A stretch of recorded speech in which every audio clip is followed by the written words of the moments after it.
এক ব্যক্তি সর্বোচ্চ 2 মেয়াদের বেশি প্রধানমন্ত্রী পদে থাকতে পারবেন না এমন বিধান চান 89% মানুষ।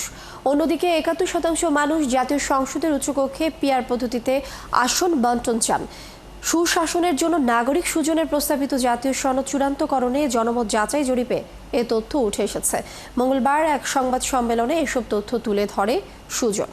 আরও জানাচ্ছেন ফরহাদ ইবনে মালিক। ফ্যালকন অ্যালুমিনিয়াম মাল্টিলেয়ার অ্যানোডাইজড হওয়ায় সম্পূর্ণ scratch proof. Falcon aluminium. July সনদ বাস্তবায়ন এবং এর আইনি ভিত্তি দিতে এরই মধ্যে বিশেষজ্ঞদের সাথে আলোচনা শুরু করেছে জাতীয় ঐকমত্য কমিশন। এরপর রাজনৈতিক দলগুলোর সাথে আলোচনা করে ঘোষণা করা হবে জুলাই সনদ। প্রস্তাবিত জুলাই সনদের জনমত যাচাই নিয়ে একটি জরিপের আয়োজন করে সুশাসনের জন্য নাগরিক সুজন। সেই জরিপের ফল প্রকাশ করতে ঢাকা রিপোর্টার্স ইউনিটিতে আয়োজন করা হয় এক সংবাদ সম্মেলনের। জরিপের ফল উপস্থাপন করেন সুজনের জাতীয় কমিটির সদস্য একরাম হোসেন। দ্বিকক্ষ বিশিষ্ট আইনসভা গঠনের পক্ষে 69% উত্তরদাতা মত দিয়েছেন। আনুপাতিক পদ্ধতিতে অর্থাৎ যেটাকে সংক্ষেপে পিআর বলে, প্রপোর্শনাল রিপ্রেজেন্টেশন বা রিপ্রেজেন্টেটিভ, এইরকম একটি সংসদের পক্ষে, এইরকম একটি উচ্চকক্ষ অর্থাৎ সিনেটের পক্ষে 71% মানুষ মত দিয়েছেন।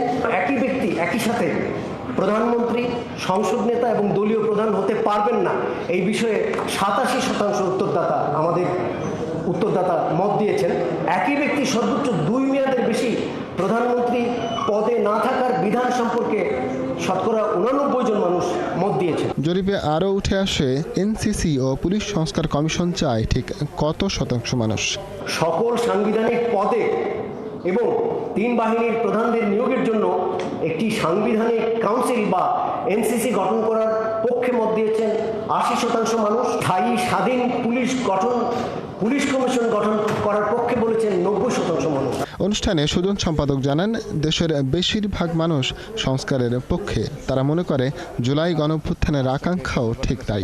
এই জরিপটাতে যেটা উঠে এসছে, মানুষ এটা চায়, মানুষ সংস্কার চায়, মানুষ পরিবর্তন চায় এবং ক্রমান্বয়ে এই দাবি আরও জোরালো হয়েছে, আরও শক্তিশালী হয়েছে, যার জন্য এতগুলো সংস্কার কমিশন ঘটতে হয়েছে, ঐক্যবদ্ধ কমিশন ঘটতে হয়েছে।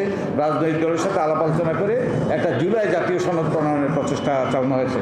সংবাদ সম্মেলনে জানানো হয়, চলতি বছরের মে থেকে জুলাই মাস পর্যন্ত 40টি প্রশ্নে সারা দেশের 1373 জনের মতামত এবং 15টি নাগরিক সংলাপের মাধ্যমে জরিপটি প্রস্তুত করে সুজন। এগুলো বাস্তবায়নের জন্য সরকার উদ্যোগ নিচ্ছে। ফরহাদ ইবনে মালিক, 71, ঢাকা।